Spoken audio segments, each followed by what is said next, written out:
ఒకసారి number of స్క్వేర్స్ని observe చేయండి. అంటే కౌంట్ చేయాలి మనం. ఎట్లా? ఇప్పుడు ఈ ఫిగర్లో ఎన్ని స్క్వేర్స్ ఉన్నాయి, ఈ ఫిగర్లో ఎన్ని ఉన్నాయి, ఈ ఫిగర్లో ఎన్ని ఉన్నాయి.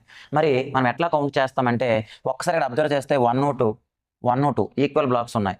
అలాగే ఇక్కడ అబ్జర్వ్ చేస్తే 1 2 3, ఇక్కడ అబ్జర్వ్ చేస్తే 1 2 3 ఈక్వల్ బ్లాక్స్ ఉన్నాయి. ఇలా ఈక్వల్ బ్లాక్స్ ఉంటే మనం ఏం చేయాలంటే ఎన్ని ఈక్వల్ బ్లాక్స్ అయితే ఉన్నాయో 1 నుంచి ఆ నెంబర్ వరకు స్క్వేర్స్ తీసుకోవాలి. ఇలా 2 ఈక్వల్ బ్లాక్స్ ఉన్నాయి కాబట్టి 1 స్క్వేర్ ప్లస్ 2 స్క్వేర్ అవి మనకి నెంబర్ ఆఫ్ స్క్వేర్స్ అవుతాయి. 1 స్క్వేర్ 1, 2 స్క్వేర్ అంటే 2 × 2 4 అంటే 5 ఇక్కడ మొత్తం మనకి స్క్వేర్స్ ఉన్నాయి.